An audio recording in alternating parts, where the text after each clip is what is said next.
Kristen itu verifikasi dari orang di sekitar kita, bukan diri kita yang bilang kita Kristen, kalau mau Kristen yang orisinil. Peristiwa pencurahan Roh Kudus di loteng atas, di mana saat itu orang-orang berbahasa roh, menjadi satu patokan bahwa orang Kristen sekarang yang belum berbahasa roh, seolah-olah belum mengalami kepenuhan Roh Kudus. Apakah itu benar? Nah, itu pertanyaan. Apa arti sesungguhnya kepenuhan roh? Kalau seseorang belum bisa berbahasa roh, lalu gimana dengan kekristenannya? Bahasa roh itu karunia. Karunia itu Tuhan kasih.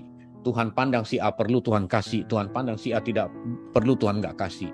Jadi tidak pukul rata orang Kristen mutlak harus bisa bahasa roh. Tidak demikian. Kepenuhan roh secara permanen. Oleh 72 tua-tua itu, kepenuhan roh secara tidak permanen, secara sesaat. Jadi ciri-ciri kepenuhan roh secara sesaat itu berubah menjadi manusia lain. Makanya tidak heran orang bisa bernubuat. Karena dia mengalami perubahan menjadi manusia lain dan menjadi seperti nabi.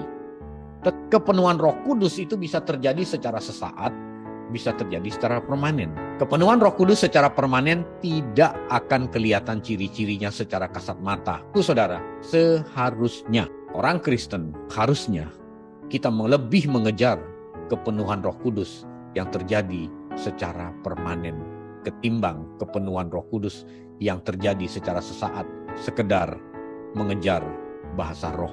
Anda yang sampai saat ini belum diberi karunia bahasa roh, jangan minder. Jangan minder. Jangan merasa rendah diri. Jangan merasa Kristennya lower grade atau kualitas KW, jangan.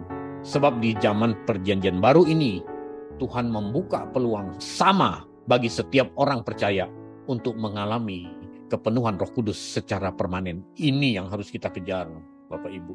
Anda mau kepenuhan roh, penuhlah secara permanen. Orang yang penuh Roh Kudus secara permanen, tentu dia memberi ruang kepada Roh Kudus.